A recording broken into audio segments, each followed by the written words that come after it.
Hello friends, अगर फिर से बहुत बहुत स्वागत है आप सभी का हमारे इस यूट्यूब चैनल मेरे टारगेट पे। तो फ्रेंड्स, आज हम लोग देखने वाले हैं साइंस में हम लोग क्वेश्चन बैंक का तीसरा वीडियो को देखने वाले हैं, जो आपकी मैट्रिक बोर्ड परीक्षा के लिए काफी महत्वपूर्ण है। और इसमें हम लोग वीवीआई ऑब्जेक्टिव क्वेश्चंस के साथ साथ प्रीवियस ईयर में बार बार पूछा हुआ प्रश्न को देखेंगे। और इस बार जो है ना आपकी मैट्रिक बोर्ड परीक्षा में यहीं से आने वाला प्रश्न है, तो वीडियो आपके लिए बहुत ही इंपॉर्टेंट है। हम लोग जितने भी क्वेश्चन बैंक करवा रहे हैं ना, सारे के सारे क्वेश्चन बैंक को ध्यानपूर्वक देखिए, एक एक क्वेश्चन को देखिए, जो आपकी मैट्रिक बोर्ड परीक्षा के लिए काफी महत्वपूर्ण है। और इसमें हम लोग वीवीआई क्वेश्चन के साथ साथ गैसिंग क्वेश्चन भी देखेंगे और आपका बार बार पूछा हुआ प्रश्न को भी देखेंगे। तो देखते हैं आज का फर्स्ट प्रश्न। तो अभी तक वीडियो को लाइक नहीं किया तो प्लीज वीडियो को लाइक जरूर कर दीजिएगा। तो देखते हैं आज का पहला प्रश्न। तो देखिए दोस्तों, यहाँ पे जो आज का पहला प्रश्न क्या कह रहा है कि कुटपाथ किसमें पाया जाता है। ये प्रश्न आपके मैट्रिक बोर्ड परीक्षा के लिए काफी महत्वपूर्ण है। तो दोस्तों, कुटपाथ जो पाया जाता है ना, अमीबा में पाए जाते हैं।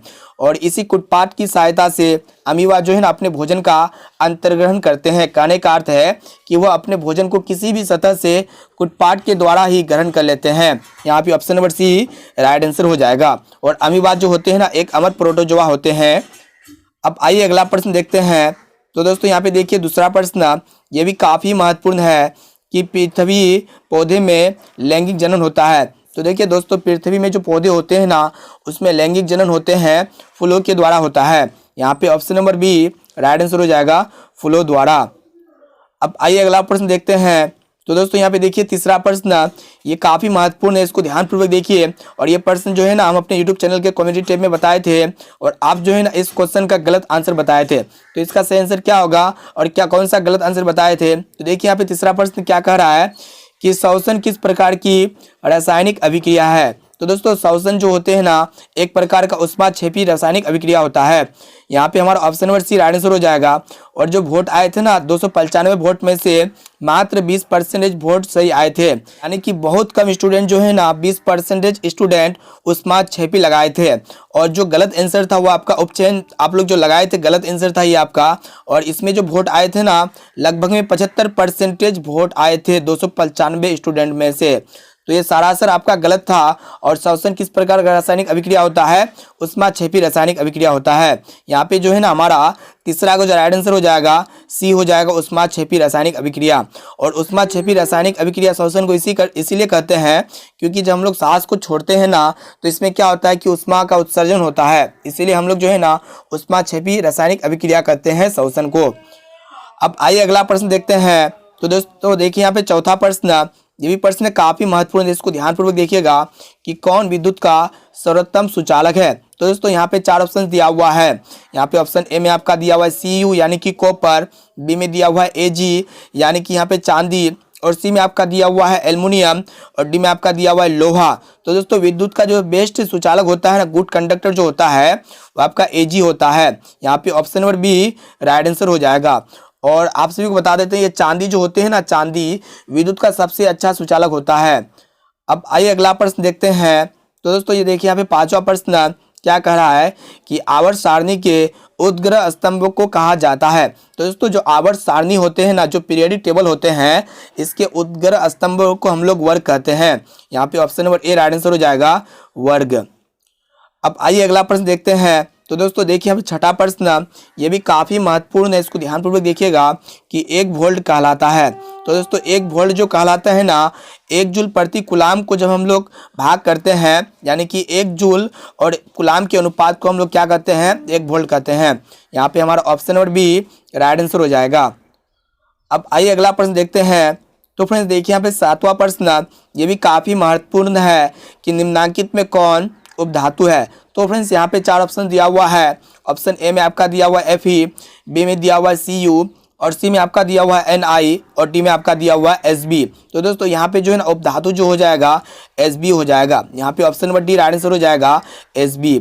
और आप हमें बताना ये Sb जो है ना कौन सा तत्व का संकेत है। यहाँ पे option number D correct answer है। अब आइए अगला प्रश्न देखते हैं। तो दोस्तों देखिए यहाँ पे 8वां प्रश्न, ये भी प्रश्न काफी महत्वपूर्ण है, इसको ध्यानपूर्वक देखिएगा कि पीतल है। तो दोस्तों, पीतल जो होते हैं ना, एक प्रकार का मिश्र धातु होते हैं। और पीतल में जो होते हैं ना, 2 या 2 से अधिक धातु पाए जाते हैं। और आप हमें बताना कि पीतल जो है ना कौन कौन से पदार्थ यानी कि कौन कौन से धातु का मिश्र धातु है। यहाँ पे option number C right answer हो जाएगा। अब आइए अगला प्रश्न देखते हैं। अब आइए देखिए यहाँ पे नेक्स्ट प्रश्न क्या कह रहा है कि अम्लीय विलयन का पीएच मान होता है, यानी कि अम्लीय विलयन का पीएच मान कितना होता है। तो दोस्तों अम्लीय विलयन जो होते हैं ना उसका पीएच मान 7 से कम होता है। यहाँ पे option number B right answer हो जाएगा। और क्षारीय विलयन का जो पीएच मान होता है 7 से, और उदासीन विलयन का जो पीएच मान होता है 7 होता है। अब आइए अगला प्रश्न देखते हैं। तो दोस्तों देखिए यहाँ पे 10वां प्रश्न, ये भी प्रश्न काफी महत्वपूर्ण है कि सरलतम हाइड्रोकार्बन है। तो दोस्तों सरलतम हाइड्रोकार्बन जो होते हैं ना CH4 होते हैं, यानी कि मीथेन। यहाँ पे हमारा option number A right answer हो जाएगा, मीथेन। अब आइए अगला प्रश्न देखते हैं। अब आइए देखिए यहाँ पे 11वां प्रश्न, ये भी काफी महत्वपूर्ण है। देखिए यहाँ पे ध्यान से कि निम्न में कौन उत्सर्जी अंग है। तो दोस्तों वीर्य जो होते हैं ना उत्सर्जी अंग होते हैं, यानी कि किडनी। यहाँ पे option number A right answer हो जाएगा, वीर्य। और ये जो होते हैं ना गहरे लाल रंग का सेम के बीच के आकार की तरह का होता है। अब आइए अगला प्रश्न देखते हैं।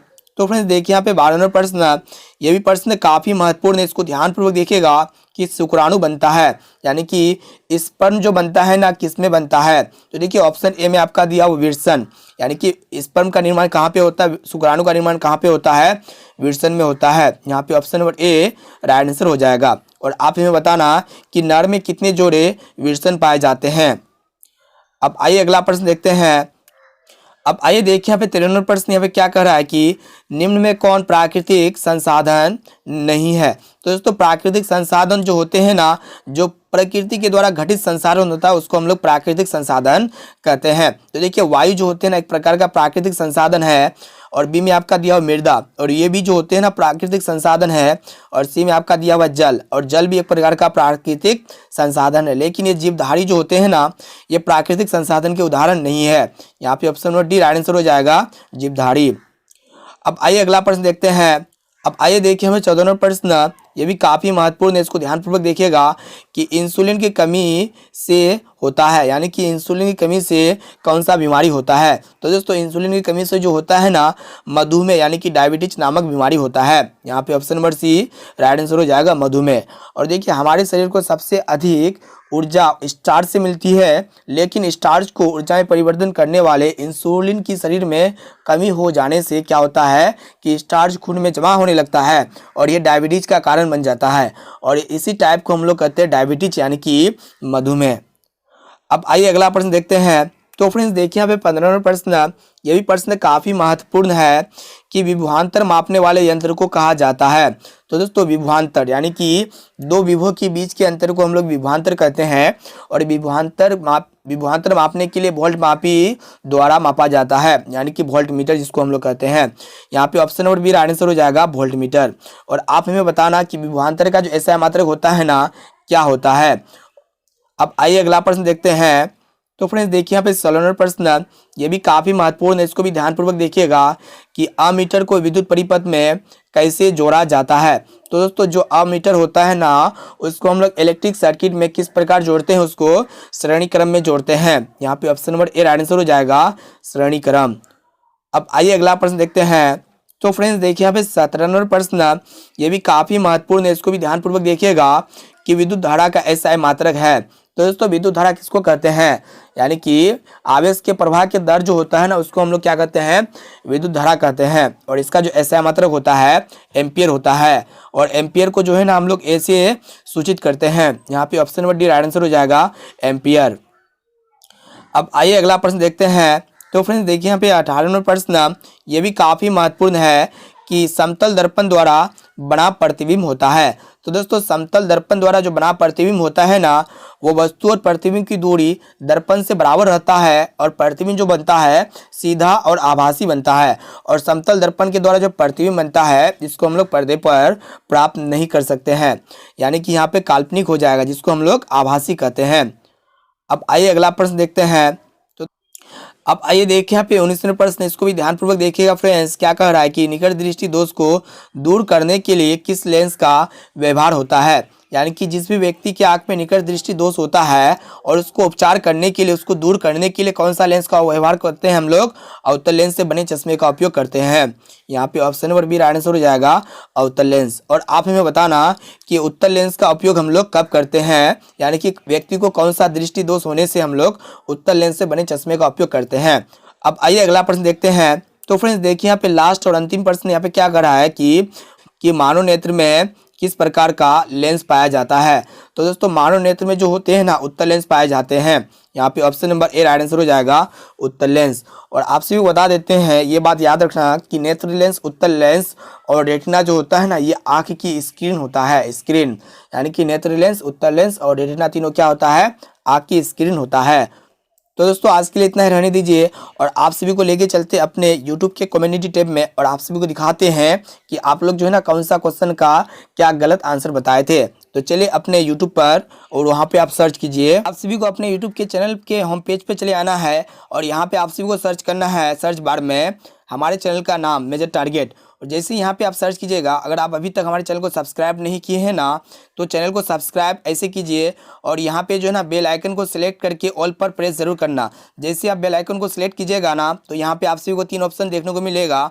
ऑल, यहाँ पे जो है ना आप सभी को ऑल पर सिलेक्ट करना है, तो यहाँ पे ऑल पर सिलेक्ट कर दीजिएगा। अब चलिए हम लोग अपने YouTube चैनल के कम्युनिटी टैब में आप सभी को लेके चलते हैं। तो यहाँ पे आप सभी को क्लिक कर देना है। तो यहाँ पे देखिए जैसे यहाँ पे कम्युनिटी टैब है ना तो यहाँ पे आप सभी को स्क्रॉल करते हुए चले आना है। तो देखिए यहाँ पे जैसे ही आप देखिएगा, तो दोस्तों जैसे ही आप हमारे YouTube चैनल के कम्युनिटी टैब में आते हैं तो यहाँ पे आप सभी को क्वेश्चन देखने को मिलता है कि श्वसन किस प्रकार की रासायनिक अभिक्रिया है। और आप लोग टोटल जो वोट किए थे 301 वोट किए थे। 301 वोट में से आप सभी का जो राइट आंसर था मात्र 20% राइट आंसर था, यानी कि ऊष्माक्षेपी। और जो गलत आंसर था ना, रॉन्ग आंसर जो था ऑप्शन था, जो कि ये सरासर गलत है। श्वसन एक प्रकार का ऊष्माक्षेपी रासायनिक अभिक्रिया होता है। और यहाँ पे जो गलत आंसर बताए थे 74% आप लोग बताए थे। 74% स्टूडेंट, जो 301 में से 74% स्टूडेंट इसका आंसर पता नहीं है। तो इसको अच्छी तरह से याद कर लीजिए ताकि आप लोग के बोर्ड परीक्षा में एक भी आपसे नंबर ना छूट पाए। तो दोस्तों श्वसन जो होते हैं ना यह एक प्रकार का ऊष्माक्षेपी रासायनिक अभिक्रिया होता है। यहाँ पे जो है ना हमारा ऑप्शन नंबर सी यानी कि ऊष्माक्षेपी राइट आंसर हो जाएगा। तो दोस्तों अगर इसका राइट आंसर देखना चाहते हैं, यानी कि आपका केमिस्ट्री का सारा चैप्टर वाइज जो क्वेश्चंस देखना चाहते हैं, तो यहाँ पे आप सभी को जो है ना प्लेलिस्ट में चले आना है। और यहाँ पे आप सभी को देखने को मिलेगा भूगोल का मैट्रिक बोर्ड परीक्षा 2021 के लिए सारा का सारा आपको मिलेगा। राजनीतिक शास्त्र का मिलेगा बोर्ड परीक्षा 2021 के लिए चैप्टर वाइज जो है एक एक क्वेश्चन को बारीकी से बताया गया है। इसके साथ साथ गणित का क्रैश कोर्स नहीं देखे हैं तो इस क्रैश कोर्स को जरूर देखिए, जो कि आपकी मैट्रिक बोर्ड परीक्षा में आपसे एक भी क्वेश्चन नहीं छूट सकता है। इसी प्रकार क्लास 10 के मैथ के वीवीआई सब्जेक्टिव क्वेश्चन को भी देख लीजिए।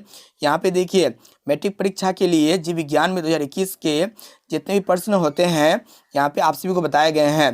तो यहाँ पे जैसे आप लोग जीव विज्ञान में सेलेक्ट करते हैं तो यहाँ पे आप सभी को जो है ना सारा चैप्टर का क्वेश्चन देखने को मिल जाएगा। तो इसी प्रकार आपको चले आना है केमिस्ट्री में। देखिए केमिस्ट्री यानी कि रसायन शास्त्र में जब आइएगा ना तो आपको स्क्रॉल करते हुए नीचे की ओर आना है और यहाँ पे आप सभी को मिलेगा रसायन शास्त्र का। देखिए यहाँ पे देखिए कि हिंदी का महत्वपूर्ण प्रश्न को भी देखने को मिलता है, साइंस का मॉडल पेपर को भी देखने को मिलता है, इसके साथ साथ संस्कृत के वीवीआई क्वेश्चन को भी देखने को मिलता है। तो चलिए यहाँ पे आप सभी को दिखा देते हैं। यहाँ पे देखिए जीव विज्ञान का भी प्रश्न आप सभी को देखने को मिलता है और यहाँ पे जो है ना रासायनिक शास्त्र का भी आप सभी को प्रश्न देखने को मिलेगा। तो दोस्तों चलिए आप सभी को दिखा देते हैं। तो यहाँ पे देखिए रसायन शास्त्र जो है ना इसका एक एक क्वेश्चन चैप्टर वाइज आप सभी को बताए हैं और चैप्टर वाइज में एक एक क्वेश्चन को बारीकी से समझाए हैं।